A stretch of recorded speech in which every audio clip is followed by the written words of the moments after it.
तो गाइस कैसे हैं आप सब लोग। डार्क सोल के एपिसोड 10 के साथ हाजिर हो। तो लास्ट एपिसोड के एंड पे हमने देखा था कि हमारे यंग मास्टर हालिन को पता चलता है कि मास्टर जियोगो जो कि यहाँ पर जिसके पास फूल होना चाहिए था, ये फूल उसके पास नहीं है और वो अपनी आर्मी को इकट्ठा कर रहा है। वो अपनी सारे सेक्टर की आर्मी को इकट्ठा करता है ताकि वो कहीं पर जा सके और इसी वजह से उसके अपने गार्ड्स जो होते हैं मास्टर वुक वो से कहते हैं कि मुझे लगता है कि ये तो यहाँ पर अपनी सबसे बेस्ट आर्मी को इकट्ठा कर रहा है क्योंकि ये सारी की सारी इसकी एलीट यूनिट्स हैं इनके कल्ट की। तो क्या हम लोग यहाँ पर इनका पीछा करें या फिर ये लोग यहाँ पर किसी से फाइट करने के लिए जाने वाले, हम लोग यहाँ पर क्या करेंगे। तो हमारा जो हालिन होता है वो खुद भी सोच रहा होता है कि मुझे समझ नहीं आ रही, मेरे फ्यूचर में यही हुआ था। मास्टर चियोगो के हाथ में वो स्टोन डेविल लगा था, वो फ्लावर उसके हाथ में था और उसके बाद उसने उस फ्लावर की एनर्जी को एब्जॉर्ब किया और कुछ ही सालों में वो एक सुप्रीम मास्टर बन गया था। लेकिन इस बार काफी ज्यादा अजीब हो रहा है, काफी कुछ अलग हो रहा है। इस बार ऐसा हो रहा है जैसे कि उसके पास फ्लावर नहीं है और वो किसी और के पास से फ्लावर को छीनने के लिए जा रहा है। तो हमारा हालिन अपने लोगों से कहता है कि मैं चाहता हूँ कि जल्दी से रेडी करो, हम लोग भी उनके पीछे जाने वाले हैं, रेडी हो जाओ। तो इसी के साथ ही हमारी मास्टर जो होती है, मास्टर सो भागती हुई उसके पास आती है और कहती है कि कहीं तुम पागल तो नहीं होगे, हम लोग डिमोनिक कल्ट के पीछे तो बिल्कुल भी नहीं जाने वाले क्योंकि डिमोनिक कल्ट के अंदर जाना बहुत ज्यादा खतरनाक हो सकता है। और तुमने देखा ना वो लोग अपनी एलीट यूनिट्स को लेकर जा रहे हैं और हम लोग एलीट यूनिट्स का मुकाबला करने के लायक तो बिल्कुल भी नहीं है। तो यंग मास्टर मैं तुम्हें खतरे में बिल्कुल भी नहीं डाल सकती। तो हमारा यंग मास्टर हालिन से कहता है कि बी यंग क्रिम्सन ब्लेड, मुझे लगता है कि तुम यहाँ पर दुनिया में सबसे बेस्ट मार्शल आर्टिस्ट बन सकती हो और तुम अभी भी यहाँ पर सबसे बेस्ट हो, लेकिन इसके बावजूद तुम यहाँ पर इतनी ज्यादा डरपोक कैसे हो सकती हो, तुम यहाँ पर इस तरह की बात कैसे कर सकती हो। मुझे लगता है कि यहाँ पर एक बहुत बड़ा भूचाल आने वाला है और उस भूचाल के बीच से हम लोग यहाँ पर फायदा उठा सकते हैं। और मैंने तुम्हें पहले भी कहा था कि ये जड़ी बूटी बहुत ज्यादा खास होने वाली है और इस जड़ी बूटी को हमें हासिल करना ही होगा। तो मास्टर मो से कहती है कि मैं यहाँ पर तुम्हारा साथ बिल्कुल भी नहीं देने वाली, मैं यहाँ पर तुम्हें इस जड़ी बूटी के लिए वहां तक खतरे में नहीं डालने वाली। एक जड़ी बूटी के लिए तुम यहाँ पर अपनी जान खतरे में डालो, ऐसा बिल्कुल भी पॉसिबल नहीं है। मैं तुम्हें अपने साथ लेकर आई हूँ, बल्कि मैं तुम्हारे साथ आई हूँ, मैं तुम्हारी बॉडी गार्ड की तरह हूँ, तुम्हारी सिक्योरिटी गार्ड की तरह, और मैं नहीं चाहती कि तुम किस जड़ी बूटी के लिए अपनी जान को खतरे में डालो। जबकि इसी के साथ ही हमारा यंग मास्टर हालिन से कहता है कि हाँ हम सभी लोग यहाँ पर अपनी जान खतरे को डालने में तैयार हैं। दोनों मास्टर वुक्स भी उसे कहते हैं कि हाँ हम लोग भी अपनी जान खतरे में डालने को तैयार है एक जड़ी बूटी के लिए। जबकि हालिन उसे कहता है कि सीरियसली मुझे एक बात बताओ तो सही, क्या तुमने कभी यहाँ पर कोई डिवाइन एलिक्सर देखा भी है? हमारी फैमिली के अंदर कोई डिवाइन एलिक्सर नहीं है, यानी डिवाइन जड़ी बूटी, कोई ऐसी जड़ी बूटी जिसकी मदद से हम लोग पूरी तरह से अपनी किस्मत को बदल सकते हैं और मुझे वो हर हाल में चाहिए। एक ऐसी जड़ी बूटी जो कि हर एक मार्शल मास्टर को चाहिए, जो हर मार्शल मास्टर उसको एब्जॉर्ब करने के बाद अपने आप को स्ट्रॉन्गर बना सकता है। फिलहाल के लिए मैं बहुत ज्यादा कमजोर हूँ, बहुत ज्यादा पैथेटिक हूँ, लेकिन अगर मैं यहाँ पर इस चीज को हासिल कर लेता हूँ जड़ी बूटी को, तो मैं भी स्ट्रॉन्गर बन जाऊंगा। और अगर तुम्हें यहाँ पर इस बैटल का हिस्सा नहीं बनना तो तुम यहाँ से वापस जा सकती हो क्योंकि हम लोग तो वहां पर जाने वाले हैं। हमारे एम्बिशंस इससे बहुत ज्यादा बड़े हैं, सिर्फ एक जड़ी बूटी को हासिल करके हम लोग रुकने वाले नहीं है, बल्कि मैं यहाँ पर अपनी फैमिली को उस लेवल पर पहुंचाना चाहता हूँ जिस लेवल के ऊपर सभी लोग सर झुकाकर हमारी फैमिली का नाम लिया करेंगे। यंग मास्टर हालिन जो होता है वहां पर थोड़ा जोर डालकर उसे कहता है अगर तुम वाकई मुझे यहाँ पर अपनी फैमिली का यंग मास्टर और अपना यंग मास्टर मानकर मेरे ऑर्डर्स को फॉलो करती हो तो फिर तुम्हें मेरे साथ चलना होगा। मैं तुम्हारी फैमिली का यंग मास्टर यानी कि होने वाला सक्सेसर और नया लीडर हूँ। इसका मतलब यह है कि मैं डिप्टी वाइस लीडर हूँ तुम्हारी सेक्टर का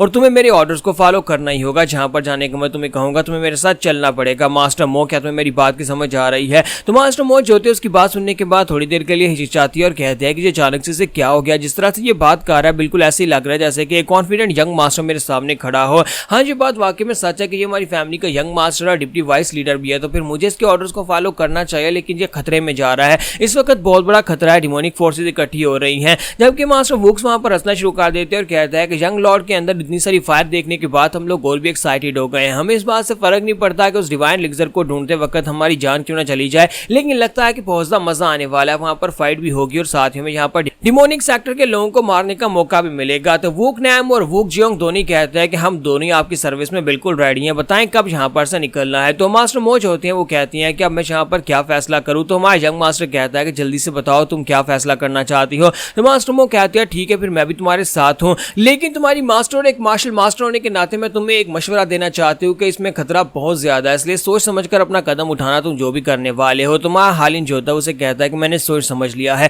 अब बस यहाँ पर से जाने की तैयारी करो। हम लोग चोक मास्टर चोगू के पीछे जाने वाले हैं और उसके सेक्टर का पीछा करेंगे, वो कहाँ पर जाकर उस डिवाइन एलिक्सर को हासिल करने वाला है। तो हालिन पूरी तरह से तैयार होता है, उनका पीछा करते करते ये लोग वहां से बाहर निकल आते हैं और माउंटेन्स में से होते हुए सीधे जंगल में पहुंच जाते हैं। तो मास्टर चियोगो अपने साथ अपनी पूरी एलीट यूनिट्स को लेकर गया था, वो 2 एलीट यूनिट्स को लेकर जंगल में पहुंचते हैं और वहां पर जाने के बाद एक नेट बनाते हैं, इंडियन एस्केपेबल नेट बनाते हैं ताकि वहां पर जो भी मास्टर है जिसका वो पीछा कर रहा है वो भाग कर ना जा सके। तो ये लोग कहते हैं कि देखो तो यहाँ पर कितने सारे लोग हैं और ये कर क्या रहे हैं, इस तरह से ये लोग यहाँ पर क्यों खड़े हैं। तो हमारा हालिन उन लोगों लोगों को बताता है कि ये लोग यहाँ पर इनएस्केपेबल गोल्डन नेट बना रहे हैं, एक ऐसा नेट जिससे दुश्मन बचकर नहीं निकल सकता, यानी कि ये किसी का पीछा कर रहे हैं और उसे ढूंढ रहे हैं। तो इसी के साथ ही हमारा हालिन उनसे कहता है हाँ बिल्कुल ठीक है, ऐसी बात है, ये लोग यहाँ पर किसी को पकड़ने की कोशिश कर रहे हैं। तो दूसरा मास्टर वुक जियोंग उनसे कहता है लेकिन यहाँ पर किसको पकड़ने के लिए नेट बनाया जा रहा है। तो हालिन कहता है बहुत ही जल्दी पता चल भी जाएगा, और जैसे ही यहाँ पता चलेगा हमें तेजी के साथ मूव करना होगा, क्योंकि हम चाहते हैं कि वो जो चीज़ है, वो जो भी डिवाइन एलिक्सर है वो हमारे हाथ है, किसी और के हाथ ना आए, क्योंकि इनकी मेन फोर्सेस यहाँ पर पूरी कोशिश करेंगे उस चीज़ को लेने की, लेकिन हम लोग उनकी नाक के नीचे से उस चीज़ को लेकर निकल जाएंगे। हमारी प्लानिंग जो है पूरी तरह से ऐसी होनी चाहिए कि हम लोग उनके हाथ भी ना आए और जहाँ पर बड़ी आसानी से वो चीज़ लेकर निकल जाएं। तो थोड़ी देर के बाद उन्हें वहां पर से चिल्लाने की आवाज आती है। तो वो कहते हैं कि लगता है कि वो बंदा आ चुका है जिसके पास एलिक्सर है और ये लोग उसके ऊपर अटैक कर रहे हैं। तो वहां पर लोगों के चिल्लाने की आवाजें आ रही होती हैं और उसके बाद यहाँ पर ये लोग भागते हुए नीचे की तरफ आ जाते हैं। तो हमारा हालिन उनसे कहता है कि जिस तरह से उनकी आवाजें आ रही हैं हमें यहाँ पर नदी के इस पार आकर बैठना चाहिए, क्योंकि मुझे लगता है कि वो जो भी बंदा है जिसके पास वो डिवाइन एलिक्सर है वो उन सभी से फाइट करने के बाद यहीं से होकर गुजरेगा, या फिर उनमें से जो भी यहाँ पर उस एलिक्सर को हासिल कर लेगा वो यहीं से भाग कर जाएगा। इसी वजह से मैं तुम सभी को इस जगह के ऊपर लेकर आया हूँ। तो हालिन को अंदाजा था कि अगर यहाँ पर दूसरी तरफ फाइट हो रही है तो वो सभी लोग उनमें से जो भी यहाँ पर भागने की कोशिश करेगा एलिक्सर के साथ वो नदी के इसी पार निकलेगा, और नदी की यहीं पर से गुजरकर जब वो जा रहा होगा तो हम उसके ऊपर अटैक करके उसके पास से वो चीज ले लेंगे। थोड़ी देर के बाद वहां पर से चीहू की आवाज शांत हो जाती, जैसे कि लोगों ने चिल्लाना बंद कर दिया, बहुत सारे लोग मारे गए हों, और वहां पर जो भी मास्टर जिसके पास एलिक्सर था वो भागता हुआ उस तरफ आता है। तो यहीं पर सामने की तरफ उन्हें नदी के अंदर एक बंदा दिखाई देता है जो कि आगे की तरफ बढ़ रहा था और कह रहा था प्लीज मेरी मदद करो, कोई है क्या, कोई है, मुझे बचा लो, प्लीज मुझे बचा लो।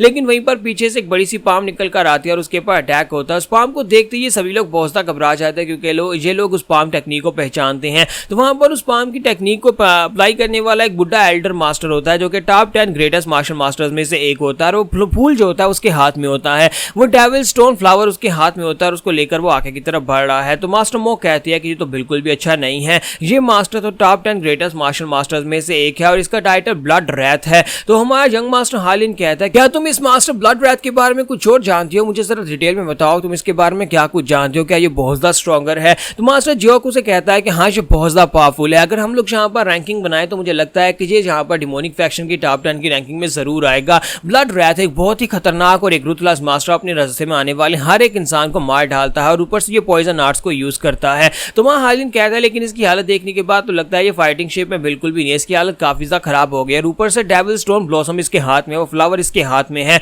इसका मतलब यह है कि हमें इसके पास से वो फ्लावर छीनना पड़ेगा। लेकिन इसी के साथ ही वहां पर फिर से मास्टर चियोगू के साथ ही आ जाते हैं और उसे चारों तरफ से घेर लेते हैं। वो चारों तरफ से पानी के अंदर ही उसे घेर लेते हैं और कहते हैं कि बुड्ढे खुसट गई कि तुम्हें क्या लगा था कि तुम यहाँ पर से निकल कर जा सकते हो। मास्टर चियोगू से कहता है कि तुम यहाँ पर से इससे आगे नहीं जा पाओगे, आज यहाँ पर मैं अपने साथ अपनी पूरी फैमिली के मास्टर्स को लेकर आया हूँ ताकि तुम्हें मारकर तुम्हारे पास से ये चीज ले ली जाए। तुम्हारी हिम्मत कैसे हुई यहाँ पर इस फ्लावर को लेकर जाने की, ये फ्लावर सिर्फ और सिर्फ मेरा है। यहाँ पर हमारी एपिसोड 10 का एंड होगा और नेक्स्ट एपिसोड में देखेंगे क्या मास्टर चियोगू इस बंदे को हरा पाएंगे ब्लड रैथ को, और क्या हमारा हालिन यहाँ पर से फूल लेकर जा पाएगा।